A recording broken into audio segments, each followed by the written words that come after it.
nacional exhorta a los 221 municipios del país a cerrar los cementerios por el feriado del Día de los Difuntos. En Guayas, algunos cantones acogieron este pedido para evitar aglomeraciones y el riesgo de contagiarse de COVID-19.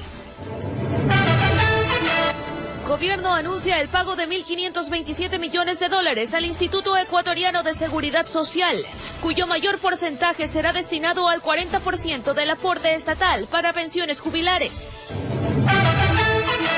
Policía desarticuló una organización dedicada al acopio y tráfico de droga que operaba en Guayaquil y Manabí. 5 personas fueron detenidas.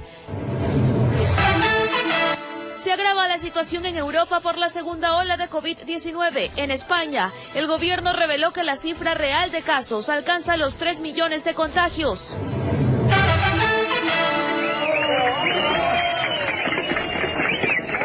En Colombia, termina el drama para los 3 obreros que habían quedado atrapados en una mina. Hoy fueron rescatados sanos y salvos. Así empieza la noticia. Emisión estelar.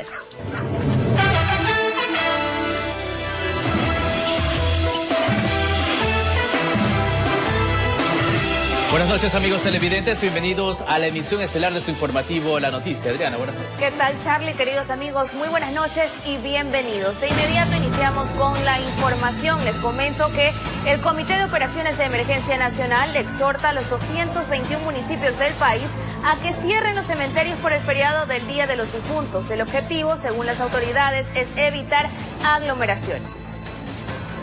Se aproxima un nuevo feriado y a las autoridades les preocupan las inconductas ciudadanas que podrían derivar en el aumento de casos COVID. En ese sentido, por unanimidad, el Comité de Operaciones de Emergencia Nacional resolvió exhortar a los 221 municipios del país a que inhabiliten las visitas en los cementerios públicos y privados desde el 30 de octubre al 3 de noviembre, a excepción de los sepelios que deban cumplirse. Con la finalidad de evitar las aglomeraciones que pueden darse por esta razón. Flujo de personas, ventas y comercio autónomo, ventas de alimentos, ventas de coronas. El Día de los Difuntos es una fecha tradicional en la cual también se activa el comercio y varias actividades masivas. Por lo tanto, dice Juan Zapata, miembro del COE Nacional, se tomó la medida para minimizar el riesgo de contagios. Es una medida absolutamente coherente, técnica, sanitaria, en pro de precautelar la seguridad y la salud. Los municipios deberán decidir si adoptan la medida. El cantón Rumiñahui, ubicado en Pichincha, es uno de los primeros que resolvió mantener cerrados los camposantos. Según el alcalde de la localidad, Wilfrido Carrera, cerca de 30.000 personas se congregaban para visitar a sus seres fallecidos. Es verdad que será doloroso no visitar a sus seres queridos en una fecha tan especial, pero tenemos que sacrificarnos un tanto en razón de que tenemos que preservar la salud y la vida de los ciudadanos. Mientras que en Tulcán, el cementerio Asael Franco, reconocido como Patrimonio Cultural del país, abrirá sus puertas por el feriado, pero con horario restringido desde las 7 de la mañana hasta las 18 horas y bajo protocolos de bioseguridad. Van a tener los termómetros, van a tener también los insumos para la limpieza de la ropa y las personas que no vayan con mascarilla no van a poder entrar. Además, el COE insta a los GATS a mantener el cierre de negocios que aún no están autorizados para funcionar, bares, discotecas y centros de tolerancia. Informó Priscila Cadena. Y algunos municipios de la provincia de Guayas empezaron a sumarse al pedido por parte del COE Nacional para prohibir el ingreso a los cementerios durante el Día de los Fieles Difuntos para evitar aglomeraciones y el riesgo de contagiarse de COVID-19. Fue la noche de este jueves cuando al interior del Comité de Operaciones de Emergencia Nacional se aprobó un exhorto a los gobiernos autónomos descentralizados de los 21 cantones del Ecuador. El pedido se centra en cerrar los cementerios desde el 30 de octubre hasta el 3 de noviembre del 2020, evitando así las visitas masivas durante el Día de los Fieles Difuntos. En Guayaquil, durante la mañana de este viernes, el COE cantonal resolvió suspender las visitas a los cementerios públicos y privados los días 31 de octubre, 1, 2 y 3 de noviembre del 2020, a excepción de los sepelios que deban cumplirse en este periodo. Además, exhortó a los camposantos a socializar los horarios de atención. Otros cantones vecinos se sumaron a la postura. El municipio de Durán también acatará el pedido, pero en su caso se suspenden las visitas desde el 30 de octubre hasta el 3 de noviembre. La autoridad local del Cantón Daule aseguró que acatará la disposición del organismo nacional. Así que nosotros vamos a respetar las decisiones del COE Nacional, nos vamos a someter a ella y vamos a pedir a la ciudadanía que no visite a sus familiares, sino que sea en el futuro de a poco. Una vez conocida esta situación, algunas personas optaron por visitar los cementerios desde ya, expresando su aceptación a lo dispuesto. Por un lado está bien porque todavía no salimos de la pandemia, porque estamos todavía con el riesgo de ser contagiados. Por eso adelantarse un poquito a visitar a nuestros familiares que ya se nos han ido de este mundo. Sin embargo, el comercio de flores asegura que este cambio debió generarse semanas antes para que ellos no terminen invirtiendo en materiales útiles en la elaboración de las bases para los ramos. No sé, al menos nosotros estábamos esperados para reponernos con esto del COVID, para empezar a reponernos porque es la fecha que más se venden. Informó José Morales.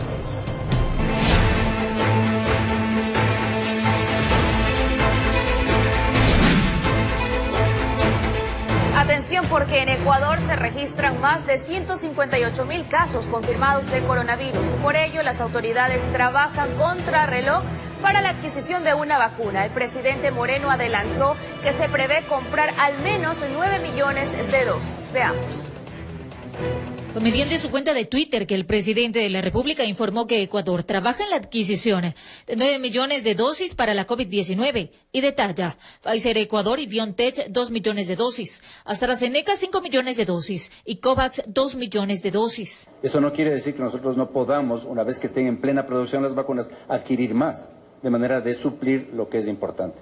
Ahora que se espera que al menos 4 millones de ellas lleguen hasta marzo del 2021 para ser distribuidas en la población prioritaria, es decir, adultos mayores, personas con discapacidad, Fuerzas Armadas, policía y además a quienes se dedican al abastecimiento de la cadena de alimentos. Desde el Ministerio de Salud se señala que ya se mantienen acercamientos con varias empresas internacionales. Son 9 las vacunas con las que hemos iniciado negociaciones. A escala mundial están en pruebas 29 vacunas contra el coronavirus, 6 de ellas en fase 3, de las cuales hay 3 en China, 2 desarrolladas por la estatal Sinopharm y una por la empresa privada Sinovac Biotech, una en Reino Unido, producto de la colaboración entre la Universidad de Oxford y AstraZeneca, y 2 de Estados Unidos, una del gigante farmacéutico Pfizer, además de una vacuna de Moderna. Es así como Ecuador trata de agilizar los procesos en pro de la adquisición de la vacuna, cuando hasta el momento se registran 158.270 casos confirmados y 12.528 fallecidos por coronavirus y sospecha para coronavirus. Informó Marilyn Jaramillo. En una zona rural de Pastaza existirían los primeros casos de reinfección de coronavirus en toda esa provincia. Al momento la cifra de pacientes positivos no se puede cuantificar debido a que los pobladores allí han decidido tratarse con medicina ancestral. Veamos. Existe preocupación en la autoridad sanitaria, puesto que en el cantón Arajuno, perteneciente a la provincia de Pastaza, con una población de al menos 6.000 habitantes, se estaría posiblemente registrando los primeros casos de reinfección de coronavirus, lo afirma el director distrital de salud de dicho cantón. Estamos teniendo también casos de reinfección a nivel de cabecera cantonal y también en las comunidades del interior. Aproximadamente 14 casos que estamos también nuevamente en la espera de los resultados que nos lleguen de la Universidad de San Francisco de Quito. Es que aún no se ha confirmado la reinfección, pues se esperan los resultados de las pruebas, ya que pacientes han presentado nuevamente sintomatología de la COVID-19. Hoy hemos analizado mediante pruebas rápidas y pruebas PCR y actualmente también considerando que solamente debemos basarnos en la sintomatología, no tanto esperar de las pruebas que se puedan realizar. Sin embargo, aunque tienen cifras de los casos positivos, también hay datos inciertos, puesto que mucha gente no acude a los centros de salud, sino que prefieren curarse con medicina ancestral. Aquí también entra el tema de la cultura de la gente. Estamos hablando del 95% aproximadamente que pertenece a nacionalidades indígenas. Entonces, mediante su cultura es difícil de determinar porque se quedan en sus hogares. Arajuno se encuentra en semáforo verde y se ha autorizado el retorno a clases presenciales en 4 establecimientos educativos bajo un plan piloto. Sin embargo, con respecto a los casos de reinfección en Ecuador ya se han confirmado varios. El primero en Quito con un paciente que dio positivo en mayo y luego de curarse volvió a dar positivo en agosto, mientras otro caso en Guayaquil, cuyo primer diagnóstico fue positivo en abril y tras el tratamiento volvió a dar positivo en agosto. Con esto se pone en tela de duda la inmunidad que tienen los pacientes frente al coronavirus, informó Marilyn Jaramillo. Hay alarma en Corea del Sur tras la muerte de 36 vacunados contra la gripe. Las autoridades sanitarias aseguran que no han encontrado ni un vínculo entre estos fallecimientos y las inyecciones. Sin embargo, a principios de mes se retiraron más de 1 millón de dosis tras descubrirse que en algunos casos se habría roto la cadena de frío necesaria para su conservación. El Ministerio de Salud surcoreano está llevando a cabo una investigación a fondo, incluyendo 9 autopsias, pero se anunció que se seguirá adelante con la campaña pública de vacunación.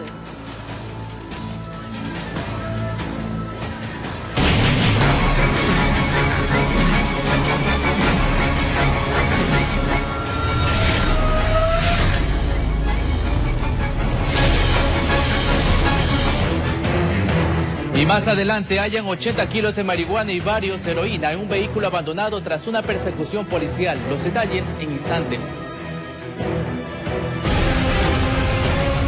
El trabajo sexual se está tomando más espacios en Guayaquil. En la esquina de García Vilén y Saruma, allí siquiera hay 20 muchachas venezolanas. Mujeres y travestis ofrecen sus servicios en la vía pública, asegurando no encontrar oportunidades para incluirse en el campo laboral. En vez de haber aprobado el matrimonio igualitario, ¿por qué mejor no aprobaron que nos den trabajo? Que nos den trabajo. Los detalles este lunes en su informativo La Noticia. La Policía Nacional desarticuló una organización delictiva dedicada al acopio y tráfico de droga que operaba en Guayaquil y también en la provincia de Manabí. Esta banda pretendía enviar la sustancia desde Ecuador a Europa y 5 personas, entre ellas 3 ciudadanos de nacionalidad nicaragüense, fueron detenidas. En el interior de estos 160 paquetes en forma de ladrillo que permanecían con cinta embalada, se encontró clorhidrato de cocaína. La droga fue hallada por unidades especiales de antinarcóticos de la Policía Nacional. Generalmente todas las organizaciones delictivas dedicadas al microtráfico tienen alguna relación. Lo importante es el trabajo que vamos a realizar, y ahí sí lo resalto con la policía preventiva, porque este tipo de detenciones, este tipo de incautaciones genera a veces esos ajustes de cuentas y degenera también en violencia criminal. En cada uno de los paquetes se halló una marca, 777. La policía viene investigando este caso desde hace 2 meses, dando con el paradero de esta banda que tenía nexos dentro y fuera del país. Aquí se logró detener a 5 personas, 3 ciudadanos de nacionalidad nicaragüense y 2 ecuatorianos. La droga permanecía en una vivienda de la parroquia Pascuales para acopiarla en una urbanización privada de la ciudad de Guayaquil y enviarla a los puertos de Guayaquil y Manta, para luego trasladarla a Europa. Lo que tenían previsto era, tanto ellos como los ciudadanos ecuatorianos que fueron detenidos en Manabí, se entiende que la conexión con estos ciudadanos era para esta droga ser exportada a través del puerto, en este caso de Manta.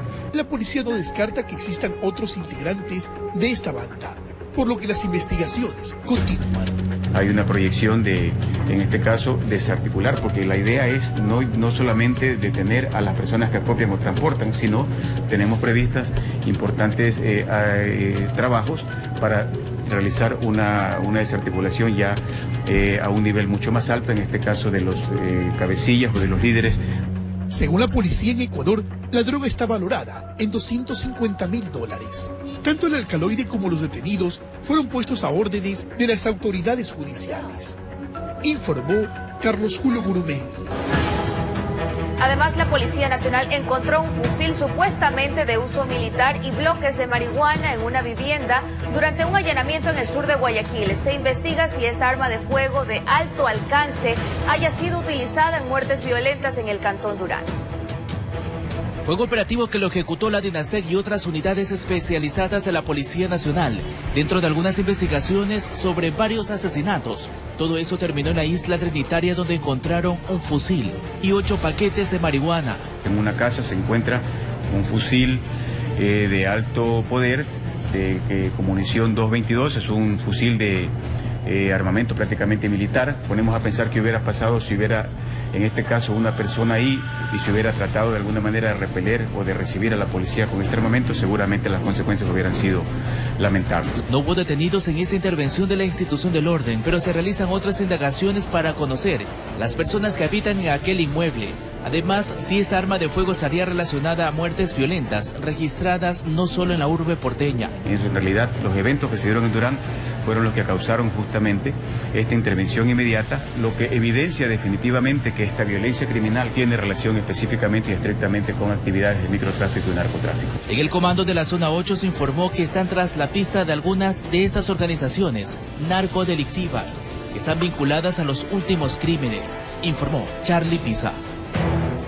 Y hayan 80 kilos de marihuana y varios de heroína en un vehículo que fue abandonado después de una persecución policial por uno de los pasos informales en la provincia de Carchi, al norte del país. Este vehículo de placas ecuatorianas evadió el control sur por uno de los pasos informales para poder ingresar hasta la Panamericana Norte y continuar su camino hacia el interior del país. Aquí fue interceptado por una de las patrullas policiales, lo que habría provocado temor en los ocupantes, abandonando el automotor. Al realizar el registro correspondiente se logró detectar caletas, las que contenían una considerable cantidad de marihuana y heroína. Empieza una persecución y a la altura de una localidad de acá ingresan a una guardarraya y dejan abandonando el vehículo. Esa guardarraya daba hacia una propiedad privada, en donde los sujetos abandonan el vehículo y se meten hacia la maleza. Los uniformados trasladaron este vehículo hasta la jefatura antinarcóticos, en donde se tardaron en desarmar las caletas para poder extraer el alcaloide. Bueno, tenemos aproximadamente 80 kilos de marihuana y 5 kilos de heroína. De acuerdo a las primeras investigaciones, esta modalidad de caleta se le estaría efectuando en Tulcán. Los vehículos llegan y son cargados de la sustancia que es acopiada después del paso progresivo por los pasos informales desde que se mantiene cerrado el puente internacional de Rumichaca. Y sobre este tipo de pasos que son mediante hormigueo, o sea, trata de ser hormigueo, posiblemente almacenan en algún lugar y de ahí tratan de sacar utilizando las vías secundarias de esta provincia para avanzar hacia el centro del país. Tras esta operación no se logró detener a los responsables de la mercadería. Se conoce que el destino de la droga era una de las ciudades del interior del país, modalidad microexpendio. Presumimos que esto iba hacia la ciudad de Guayaquil para el tráfico, para el consumo interno. Con imágenes de José Cedeño desde Tulcán, informa Miriam Enríquez. Atentos, más adelante, golpe contra la pedofilia. Capturan a 44 hombres acusados de abuso sexual a menores en Australia. En otras noticias, una presunta banda delictiva fue desarticulada en las provincias de Manabí y Esmeraldas. 11 personas fueron detenidas, entre ellas un mexicano quien aparentemente lideraba el envío de droga en narcoavionetas desde pistas clandestinas. 400 kilos de cocaína fueron decomisados.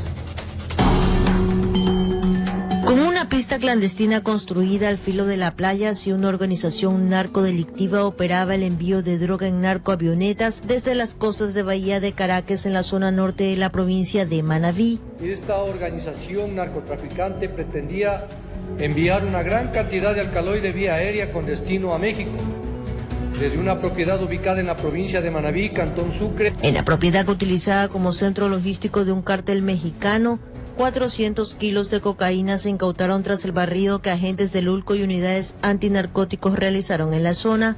Se logra la incautación de 400 kilos de cocaína, 5 armas de fuego, 4 vehículos y demás evidencias. Tras operativos simultáneos ejecutados en las provincias de Esmeraldas y Manabí, 6 viviendas fueron allanadas y 11 personas detenidas, entre ellos un venezolano y un mexicano. Miguel Ángel M.O., alias El Barbón, quien sería emisario en el Ecuador de un cartel mexicano. Tras 6 meses de seguirles la pista, la policía sacó de circulación más de 4 millones de dosis de cocaína, que en Ecuador valían $760,000, pero una vez en México, su precio alcanzaba los $22 millones. Evidenció una una estructura delictiva dedicada al envío de droga mediante vía aérea desde pistas clandestinas localizadas cerca de las costas del Ecuador. Con esta incautación en lo que va del año, casi 12 toneladas de cocaína han sido decomisadas en Manabí y 3 pistas ilegales descubiertas. Desde la provincia de Manabí, informó Wendy Delgado. Y un adolescente junto a un adulto fueron detenidos al estar supuestamente implicados en varios robos en Guayaquil. Ellos se movilizaban en un automóvil en el que también había droga. Todo inició con una investigación del robo a clientes y propietarios de un local de venta de repuestos de vehículos y horas después lograron capturarlos en el suburbio de Guayaquil, en el mismo vehículo en el que escaparon y casi con la misma vestimenta. Presumiblemente se tratan de bandas las que tratan de adueñarse de todos los sectores de la urbe porteña. Asimismo, existe un menor de edad detenido. En el carro solo habían 2 de los 3 antisociales, un adulto de 25 años y un adolescente de 16. Les encontraron teléfonos que habían sustraído y varios paquetes de heroína. La Ciprovac estuvo a cargo de este caso. Logramos ubicar el paradero de estos ciudadanos, los mismos que se encontraban en la Quisiaba y Oriente, para proceder a la aprehensión. Encontramos la cantidad de heroína, una gran cantidad de heroína, aproximadamente 400 gramos. El mayor de edad tiene un antecedente penal por el mismo delito, robo agravado. En la intervención no les encontraron armas de fuego. Ellos quedaron en manos del juez y fiscal de flagrancia que estaban de turno, informó Charlie Pisa. Y una mujer de 60 años murió tras ser atropellada en Cuenca, provincia de La Suay. El vehículo implicado habría sido un bus de transporte urbano. En la calle Chasqui, camino de Patamarca, de la capital Azuaya, ocurrió este fatal accidente que cobró la vida de una mujer de 60 años aproximadamente, cuando a decir de los miembros de tránsito, la dama cruzaba por el paso cebra de este lugar e intempestivamente, al parecer, un bus de servicio urbano lo atropelló. La señora estaba cruzando la calle de los Chasquis a la vía Patamarca por el Pastel. Producto de ese atropellamiento, la señora falleció instantáneamente. Correspondía a los nombres de Peñafiel Gordillo Enma Carlota, aproximado de unos 60 años de edad. Personal de socorro y de la OIAT llegaron al sitio para las tareas correspondientes, sobre todo los segundos, para realizar las pericias del caso. Tanto el chofer de la unidad de transporte como el bus fueron retenidos para las investigaciones de ley. El conductor del bus se encuentra bajo custodia de los agentes civiles de tránsito. El bus se encuentra en el lugar del accidente. Mientras tanto, el cadáver fue trasladado al centro forense para las diligencias respectivas. Informó desde la ciudad de Cuenca, Francisco Ramírez. Y más adelante, mucha atención, golpe contra la pedofilia. Capturan a 44 hombres acusados de abuso sexual a menores en Australia. El trabajo sexual se está tomando más espacios en Guayaquil. En la esquina de García Vilén y Saruma, allí siquiera hay 20 muchachas venezolanas. Mujeres y travestis ofrecen sus servicios en la vía pública, asegurando no encontrar oportunidades para incluirse en el campo laboral. En vez de haber aprobado el matrimonio igualitario, ¿por qué mejor no aprobaron que nos den trabajo? Que nos den trabajo. Los detalles este lunes en su informativo La Noticia. Y en temas políticos, el Frente Unitario de Trabajadores y sus filiales sindicales calificaron de exitosa la movilización del día de ayer.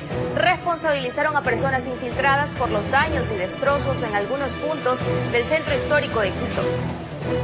Concluida la jornada de protestas, la Policía Nacional estimó que de los 5.600 manifestantes que se preveía participen en las manifestaciones a nivel nacional, se pudo contabilizar la asistencia de 4.150. La mayor cantidad de personas, hubieron como 130 que se reunieron en la provincia del Guayas, el resto era grupos de 30, 40, 60 personas. En este sentido, solo en la capital de la República se registraron altercados. Esto a la altura de la calle Esmeraldas y Guayaquil y a la entrada de Santo Domingo. Según la autoridad, si bien se llegó a un acuerdo con el presidente del CUT para evitar la violencia, dijeron que en la protesta existieron personas infiltradas. Como resultado, 6 personas que están retenidas, quienes habían afectado tanto con pintura y también sacando adoquines. Estamos fundamentando esa sanción a través de videos que pueden demostrar que esas son las personas. En ese contexto, quienes lideran las instituciones municipales señalaron que existen daños a la propiedad patrimonial.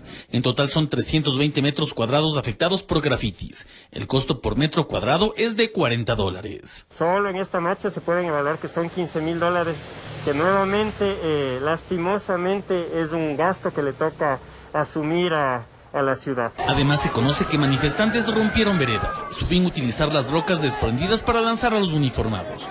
Como efecto de dichas acciones, un policía resultó herido. Producto de esta acción, tenemos un servidor policial con una lesión menor a la altura de su pómulo izquierdo. Él es un cabo segundo, responde a los nombres de Johnny Arias. Su situación de salud está controlada, no son golpes mayores. La fuente oficial dijo que en Quito se esperaba 1.200 marchantes, sin embargo se presenció solo a 800 personas. En los próximos días se esperan más movilizaciones. Informó Javier Rosero. El gobierno anuncia el pago de $1.527 millones al Instituto Ecuatoriano de Seguridad Social, cuyo mayor porcentaje será destinado al 40% del aporte estatal para las pensiones jubilares. El presidente de la República, Lenín Moreno, anticipó que trabajan en una reestructuración del organismo para el fin de darle mayor sostenibilidad. Es de interés nacional contar con una seguridad social moderna, solidaria. Lo primero que hizo fue aclarar que ni un centavo de este abono a la deuda que mantiene con el IES salió del primer tramo del financiamiento del FMI. $1.527 millones al IES. Lo hará en 3 partes hasta el mes de diciembre. Sí, gracias a ese crédito pudimos liberar estos recursos. La mayor parte servirá para cubrir el aporte del 40% del Estado para las pensiones jubilares. De paso anunció que ahora sí están definiendo una reestructuración integral del organismo para que sus arcas no sigan en capilla. De aquello tiene plena conciencia el nuevo ministro. Se está avanzando en entregar una economía sana, una economía caminando, para tener una recuperación económica que beneficia a todos los ecuatorianos. Para ello, en el gobierno zonal también se suscribió la creación de un comité interinstitucional entre la presidencia, finanzas, IES y BIES. Para una estabilidad y una seguridad social que realmente dure en el tiempo y dé los servicios como los tiene que dar. Luego el jefe de Estado participó en la entrega de la marca Economía Popular y Solidaria a la Asociación de Producción Textil, Asoval. Este paso es fundamental para ampliar las relaciones comerciales y apuntar no solamente al mercado interno, sino apuntar al mercado externo. Es importante las ventas hacia el exterior. Informó Jorge Escobar. Y más adelante, golpe contra la pedofilia. Capturan a 44 hombres acusados de abuso sexual a menores en Australia.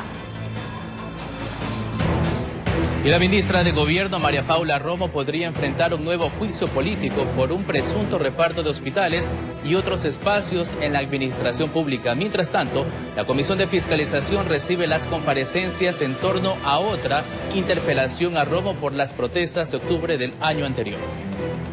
Aunque 2 de los juicios ya fueron archivados y 1 está en curso, este es un nuevo pedido de juicio político en contra de la ministra María Paula Romo. Los asambleístas Roberto Gómez y Amapola Naranjo presentaron la solicitud.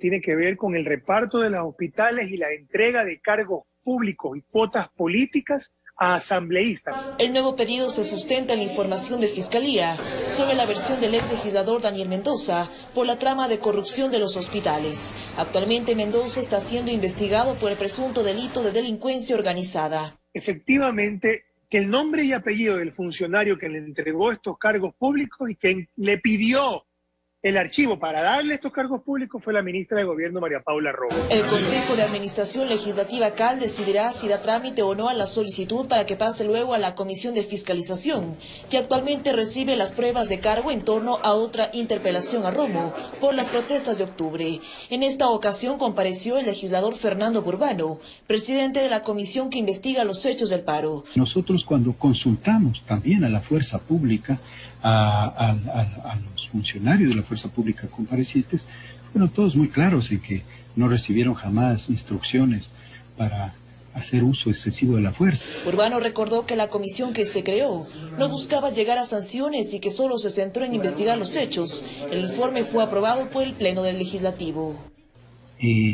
La comisión no estableció responsabilidad política en su informe y el Pleno tampoco lo hizo.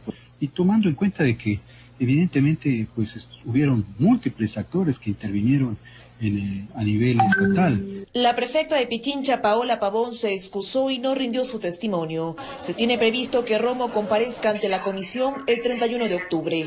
Informó Priscila Cadena. Más adelante en Colombia termina el drama para los 3 obreros que habían quedado atrapados en una mina. Hoy fueron rescatados sanos y salvos. Los detalles en pocos minutos. Y en nuestro país, la jueza que lleva la causa de las multas impuestas por la prefectura de Guayas a la concesionaria Consegua no dejó sin efecto una de las sanciones económicas. Por su parte, el abogado defensor de la compañía aseguró que el gobierno provincial mantiene deudas pendientes. Luego de haber sido concedida una acción de protección a la concesionaria Conorte, donde se dejó sin efecto la multa de 21 millones de dólares que impuso la prefectura del Guayas, Consegua no obtuvo el mismo resultado, ya que ellos también pidieron una acción de protección para que se deje sin efecto una multa de 1.766.000 dólares. Pero la jueza declaró sin lugar este recurso, por lo que según uno de los miembros del equipo jurídico de la prefectura, esto ratifica que de parte del organismo provincial se ha cumplido con el debido proceso.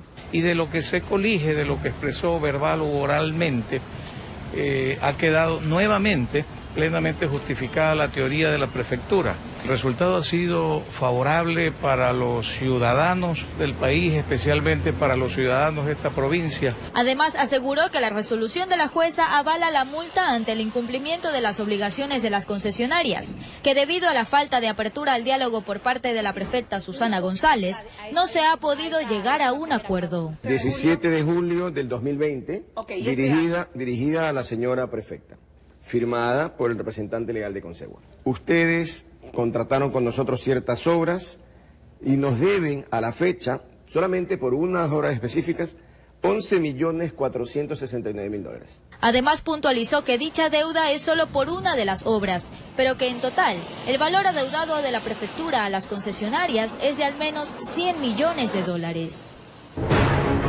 El estudio jurídico Carminiani Pérez realizó una auditoría de Cevale y determinó que el exgerente de operaciones se habría tomado el nombre de la empresa para realizar inversiones supuestamente fraudulentas con Jorge Cherres, representante de las firmas involucradas. Un testigo clave acudió a la fiscalía para rendir su versión. El de Cevale no recibió los fondos. A juzgar de Eduardo Carminiani, en un laberinto financiero denunciado por la ministra de Gobierno, no hay cómo perderse. De Cevale no ha tocado ningún papel del ISPOL.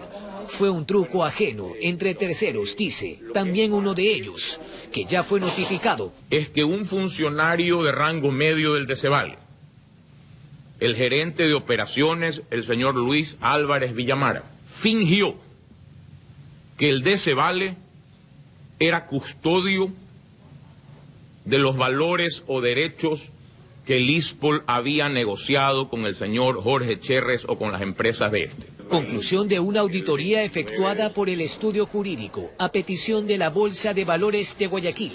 Sostiene que habría un perjuicio inconmensurable en la eventual liquidación de la empresa, solicitada por la secretaria de Estado ante la Superintendencia de Compañías.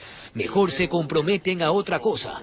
Y precisamente la auditoría forense que estamos contratando va dirigida a intentar encontrar evidencias para ver si otros funcionarios pudieran estar envueltos también. 30 minutos después, el exgerente general de la empresa intermediaria Val Pacífico acudió a la fiscalía para dar su versión libre y voluntaria.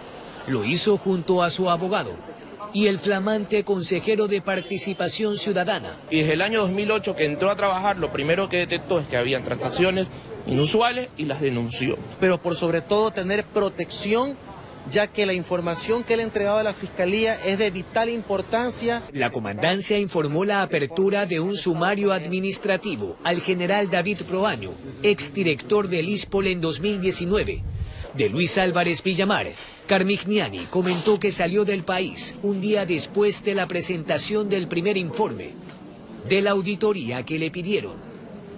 Informó Jorge Escobar. La venta de cigarrillos de contrabando se vuelve cada vez más invisible en la bahía de Guayaquil. Tenemos un trabajo muy complicado porque somos el último eslabón de la cadena. Estos cigarrillos particularmente que se están expendiendo ingresan por la frontera, han evadido al servicio de vigilancia aduanera, han evadido los controles. ¿Por qué es tan barato este cigarrillo? Por lo que es contrabando, porque no pagan impuestos, no pagan nada. El próximo martes 27, en La Noticia en la Comunidad, le contamos cómo se lleva a cabo este ilegal negocio y cuál es el trabajo que realizan las autoridades alrededor. La alcaldesa de Guayaquil, Cynthia Viteri, presidió la primera entrega de viviendas del Plan Habitacional Mi Casa, Mi Futuro. Es John Gómez quien en compañía de su esposa recibió las llaves de su nueva vivienda que está ubicada en la primera fase del Plan Habitacional Mi Casa, Mi Futuro, impulsado por la Alcaldía de Guayaquil en el kilómetro 23,5 de la vía a la costa. La alcaldesa Cynthia Viteri recordó que son casas asequibles. Las cuotas de entrada se la paga por partes en cuotas que van de $150 hasta $200. Y la cuota que se pagará después por el hipotecario llegará hasta $300, entre $280 y $300. Este viernes se hizo la entrega de 7 viviendas en total, pero el proyecto contempla 5,000. Con una inversión de $22 millones, dándole trabajo a alrededor de 2.300 personas, entre trabajo directo e indirecto. Durante el evento se realizó la firma de un convenio de cooperación institucional para la donación de 30 kits solidarios de construcción que servirán para ayudar a familias en casos vulnerables. Nos encontramos en 8 hectáreas totalmente desarrolladas, ya con todo el área de urbanismo entregada y con la ejecución y por fin la entrega de las primeras casas para estas familias que tanto anhelan y tienen el sueño de cumplir. Informó Adriana Peralta. Finalizamos. Gracias por habernos acompañado. Excelente fin de semana. Buenas noches.